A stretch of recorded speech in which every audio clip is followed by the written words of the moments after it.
আজকের ভিডিওতে আমরা সিনথেটিক সেল নিয়ে আলোচনা করব, যেখানে বিজ্ঞানীরা এক যুগান্তকারী সাফল্যের দিকে এগিয়ে গেলেন। তারা এমন কৃত্রিম কোষ সিনথেটিক সেল তৈরি করেছেন, যা ঘড়ির মতো সময় গণনা করতে পারে। শুনতে অবিশ্বাস্য লাগলেও এটি সত্যি এবং এর ভবিষ্যৎ প্রভাব হতে পারে বিশাল। এখন প্রশ্ন হচ্ছে, কৃত্রিম কোষ কিভাবে সময় বোঝে? তার উত্তর হলো, আমাদের দেহের প্রাকৃতিক কোষগুলোর মতোই এই কৃত্রিম কোষগুলোর ভেতরে ঘড়ির মতো একটি বায়োকেমিক্যাল সিস্টেম যুক্ত করা হয়েছে, যাকে বলা হয় বায়োকেমিক্যাল অসিলেটর। এটি একটি নির্দিষ্ট সময়ের ব্যবধানে বারবার পরিবর্তন ঘটায়, একেবারে জীবন্ত কোষের সার্কেডিয়ান রিদম বা দৈনন্দিন সময়চক্রের মতো।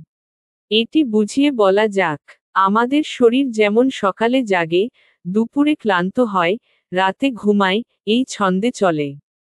তেমনভাবেই এই কৃত্রিম কোষ নিজে থেকেই নির্দিষ্ট সময় পরপর পরিবর্তন ঘটায়, যেন এক একটা ধাপ নির্ধারিত সময়ে সম্পন্ন হয়। এখন আমরা জানব, এই কোষগুলো তৈরি হলো কিভাবে। বিজ্ঞানীরা জৈব কোষের গুরুত্বপূর্ণ অংশ যেমন ঘড়ি প্রোটিন ক্লক প্রোটিনস, যেটা সাধারণত সায়ানোব্যাকটেরিয়া নামক জীবাণুতে পাওয়া যায়, এবং জিন নিয়ন্ত্রিত সার্কিট জেনেটিক সার্কিট, এসব জিনিস লিপিড মেমব্রেন বা সেলুলার ঝিল্লির ভেতর রাখেন। এইভাবে একটি নকল কোষ তৈরি হয়, যা কিন্তু সময় মতো নিজের কাজগুলো করে, বহির্বিশ্ব থেকে কোন ইনপুট ছাড়াই। গবেষণার ফলে ভবিষ্যতে আমরা পেতে পারি এমন কিছু প্রযুক্তি, যা এখন পর্যন্ত শুধুই কল্পনা ছিল।